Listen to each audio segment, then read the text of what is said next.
Hello, everyone. Today's subject is a subject I thought a lot about, the price of unlived life. But before we go into this little thoughts of mine and sharing with you my experiences as a professional person working with people, hearing their their stories as much as mine about unlived life and the consequences. At the beginning, let me just thank you all for subscribing to my channel. We are growing slowly but surely, and I hope that this subject would also bring you some joy and some maybe moment of reflection and see how you can apply that to your life. Let me just quote, as I usually do at the beginning, a little quotes which inspire me, and I hope it will inspire you. Of course, that story of unlived life, a story which many people experience, a story which many writers address, and many philosophers as well. I often hear my people I work with and serve sharing with me their grief about being an addict, being traumatized, being not able to attempt to live better. And we are then seeing together how we can improve that situation. This is also a story of my life for various reasons, personal as much as pathological, where some of my time and attention was really put in the one place, i.e. my family and my intellectual development, and no much time and no much really luxury, if not determination, to live a much more whole and wholesome life. I think that sometimes unlived life is bigger in a way than the life we live. Of course, we are unconscious in our emotional understanding of life. Of course, dreams can help us, but also life can kick us and we can find ourselves cornered by it. But this unlived life produces lots of consequences, and indeed it will make us sicker than we need to be. Some of us live more for internal life, some of us live more for external life. I always see men more often maybe than women being taken by one-dimensional goal of making money, of producing as much wealth, and at the expense of their other archetypes, other talents, and maybe in the time of life crisis collapsing, or indeed having nervous breakdowns. There will always be the consequence of unlived life. There will always be possibility of making it better for us. So can we indeed embrace the unlived? Can we recognize it? Could be a hobby, it could be a more a place where we haven't arrived yet. It could be just recognition that our pathology took us in one-dimensional service or codependency or compulsive helping. I remember Tennis William once said, if you cannot be yourself, what else would you be? What is the point of being anything at all? Erich Fromm, very interesting thinker and interesting therapist, once said that the destructiveness often is the unlived life, the consequence of unlived life. I will quote now Bruno Schulz, little fragment. This unlived life worried him, tortured him, turning round and round inside him like an animal in cage. In Dodo's body, the body of a half-wit, somebody was growing old, although he knew that he did not live at all. Somebody was maturing to a death that had no meaning at all.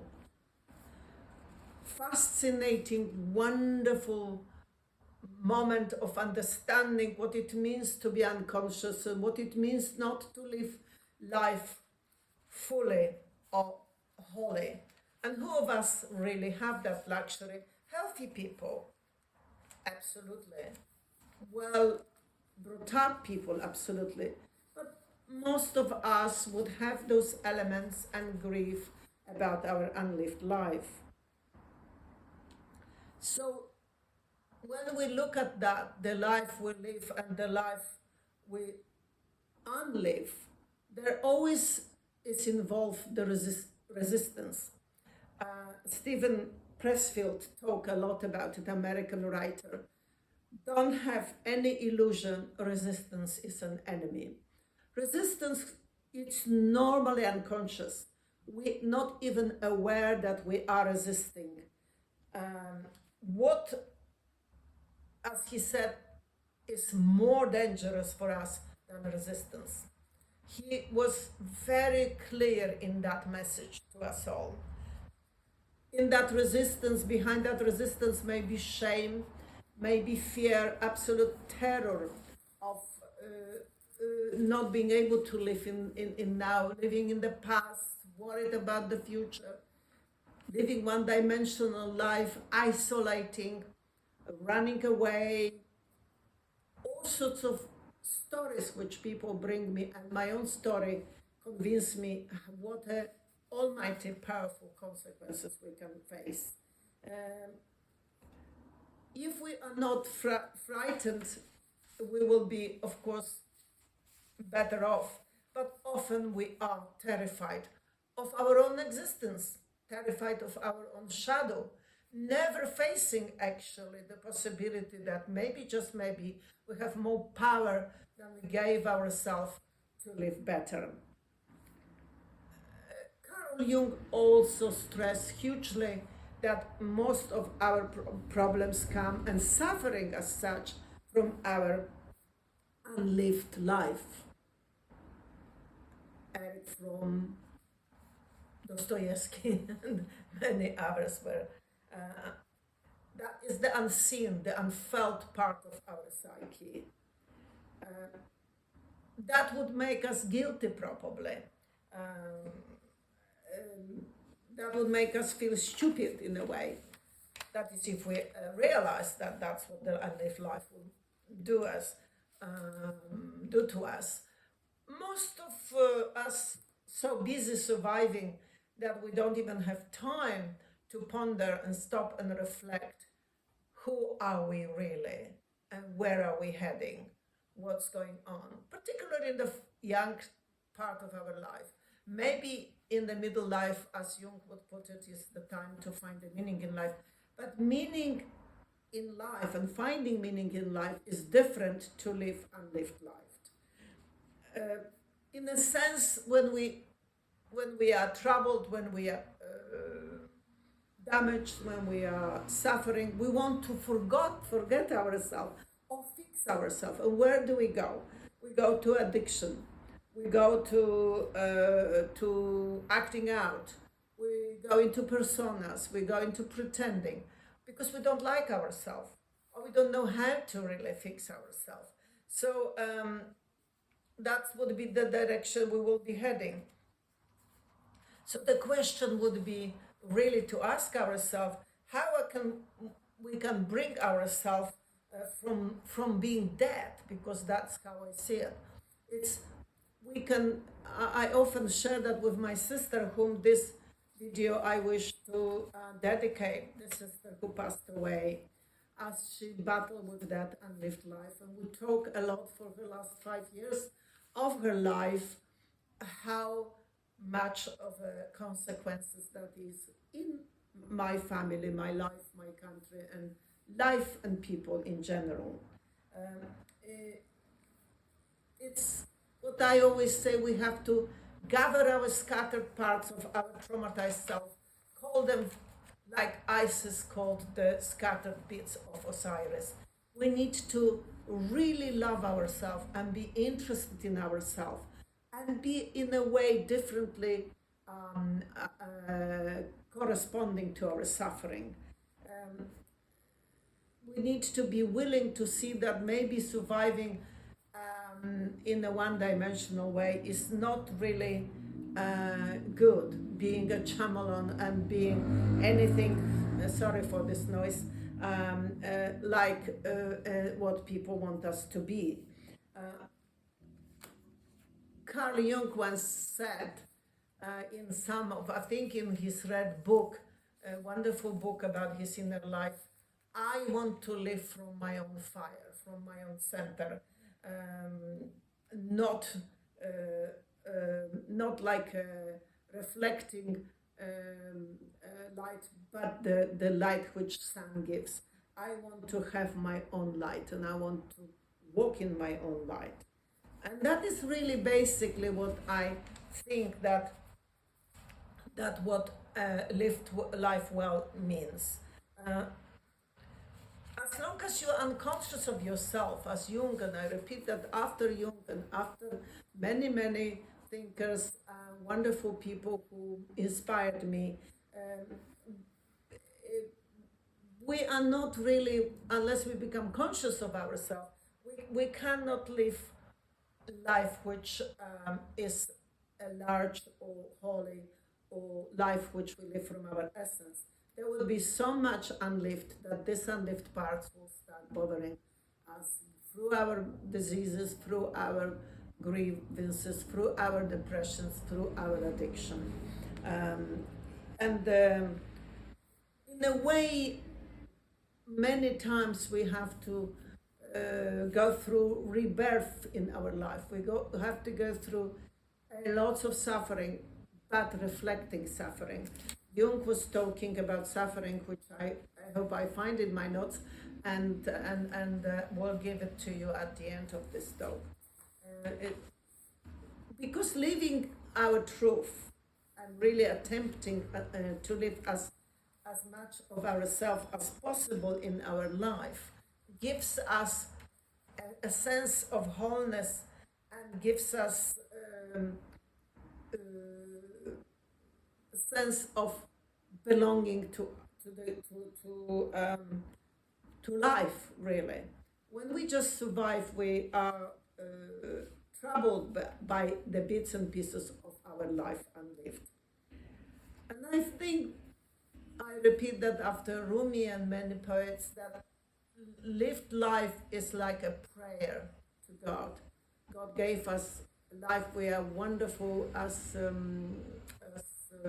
somebody put it, we are God's work of art. And isn't that not important to make sure that that work of art is taken care of and that we are really praising our Maker through living well? We must therefore live as much of our life as possible, and it is that unlived life which we have to recognize and trying to involve ourselves and bringing those pieces, whether that is learning to play the piano, skiing, or changing the profession, or anything, recognition of that unlived life, and maybe grieving even before we attempt to repair it is very important.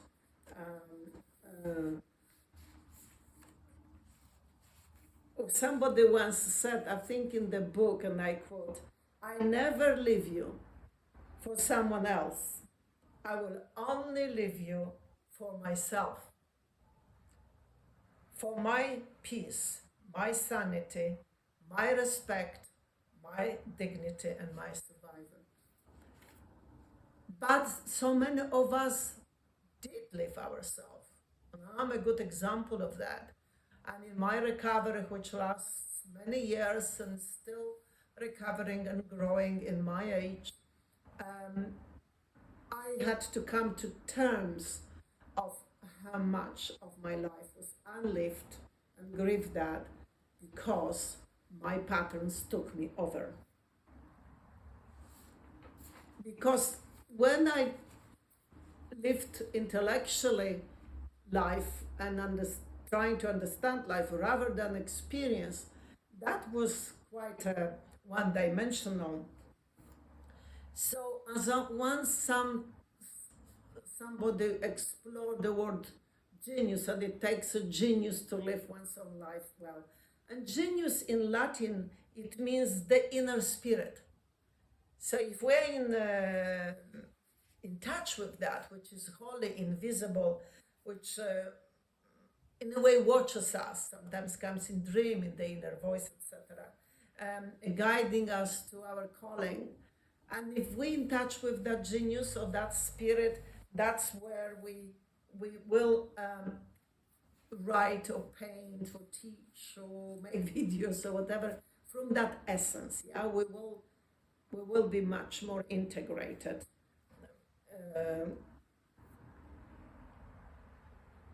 The press will always talk about facing the resistance, yeah. And when you're using, you don't face the resistance. When you escape, you don't face the resistance. When you're in the pattern, you don't face the resistance. We don't even get in touch with the fact how dangerous resistance is, and that we do resist change, or we do resist growth. We don't have any idea that that's exactly what happens. As he said, you think that the resistance is not real? Resistance will bring you down. And I debated that with my beloved sister, how much she resisted, how much I resisted in a different way. It may look as if I was much less resistance, but of course I have my own resistance. And as he put it, how many of us, sorry about the noise, street noise, how many of us become drunks, become neurotic, become drug addicts, become sick, deliver tumors, become addicted to painkillers, gossip, compulsive watching TV or watching games or watching our screens, because we usually don't want to look at our resistance, because we don't want to think by our hearts, or we don't want to be in touch with that inner spirit which calls us to do something else. So the power of being ourselves involves the relationship to the unlived life. And the unlived must be faced, in a sense. And that may mean we need to kind of fall in love with our suffering. We need to see what that means, and we need to become people who live our own truth. That we don't only preach, we don't only make theories, but actually we live it.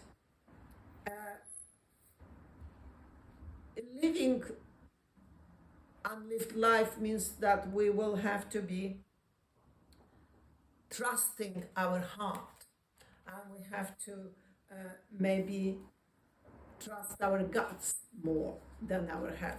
So it's interesting that whenever I explore that myself, me who comes from trusting the head and intellect, nobody mentioned the head.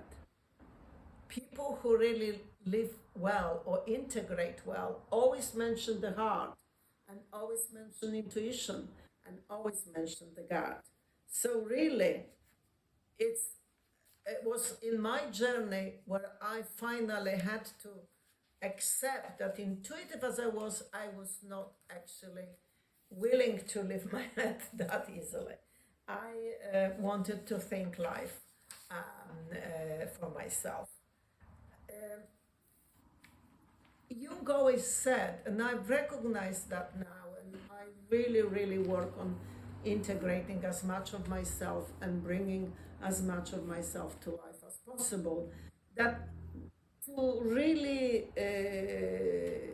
have a life which is unlived is a sin against life.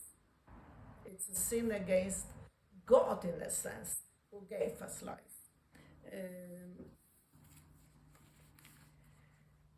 One of the people which I of course quote very often is Jung, and he once said, "To experience beauty on earth, you need to experience pain and to know mortality." That is why so much that is beautiful on this planet has to do with time passing and the earth turning, which might also explain why we lose such a natural beauty, what also means that we will become sad, and we will probably become sad because of our unlived life. We have to come to that grief before we start gathering our pieces together.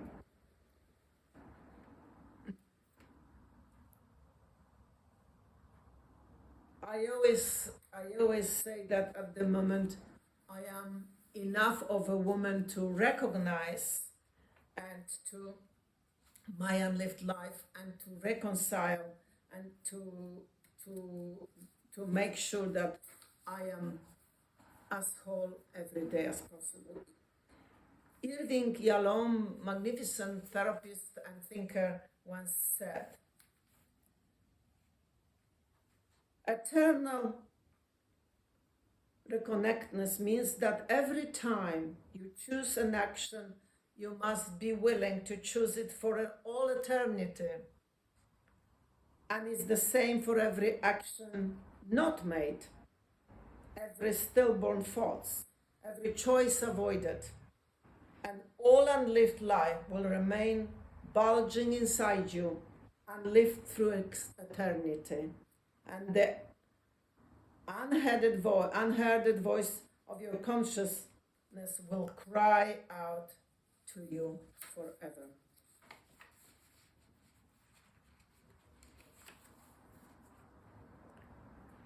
So as he puts it, the more unlived life we have, the greater our death anxiety. In other words, if we're frightened of living, we will be frightened of death. And that is really what makes this subject so important, and we have to be alert and aware of it. As you always put it, Irving Yalom, live your life to the fullest, and then and only then die. Don't leave any unlived life behind. Of course, there are things which happen, and we can have sudden situation of death, etc. But how wise to give us such a message. To remember that our genius, our spirit is with us, and that we can cooperate with that rather than our ego. As the artists cooperate, yeah? The writer writes because of it, the painter paints because of it, and I talk to you because of it. Also remember, and I often stress that to my patients, that if the parents have unlived life, that is enormous burden for children. And Jung, and I quote Jung, said it, "Nothing has a stronger influence psychologically on their environment, and especially on their children, than the unlived life of the parents." And I often mention that to people I work, and myself, of course, also think about it. Markova, who is a leading lady as far as encouraging people to live well, once said, "I will not die an unlived life. I choose to inhabit my days, to allow my living to open me, to make me less afraid, more accessible, to loosen my heart." As Rumi would put it, be like melting snow. Allow yourself to melt.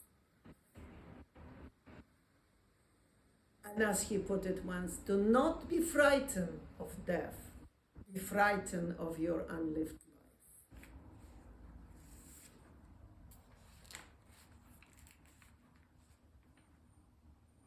I want to quote something else at the end.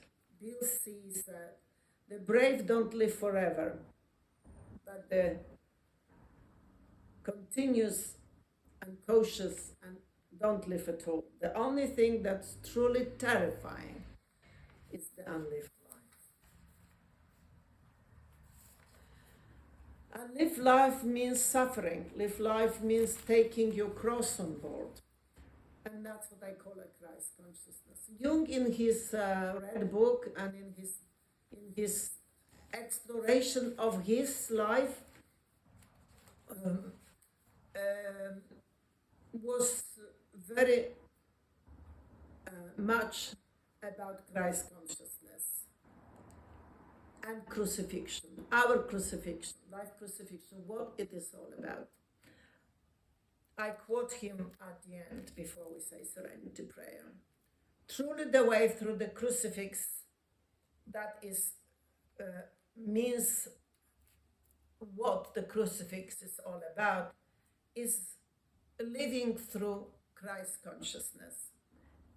Because that is the most important for maybe Christian or Buddha conscious or any consciousness, but what Christ consciousness means to him, and I follow his understanding on that is to comprehend that Jesus' teaching was very, very wise. He was full of beautiful, wise words, but the difference between him and me was that he lived it. It's not a small thing. Because living your life is to, and Jesus knew his destiny being God. It's not a small thing to be willing to live your life and to be real, because we do go to any length to avoid it. And as he said, it is unclear how great one's humility must be to take upon oneself to live one's own life. And that is really what it is all about. Have we got enough humility? Have we got enough courage to do that? Let's say serenity prayer. God, grant me the serenity to accept the things I cannot change. Courage to change the things I can. And the wisdom to know the difference. Bye for now.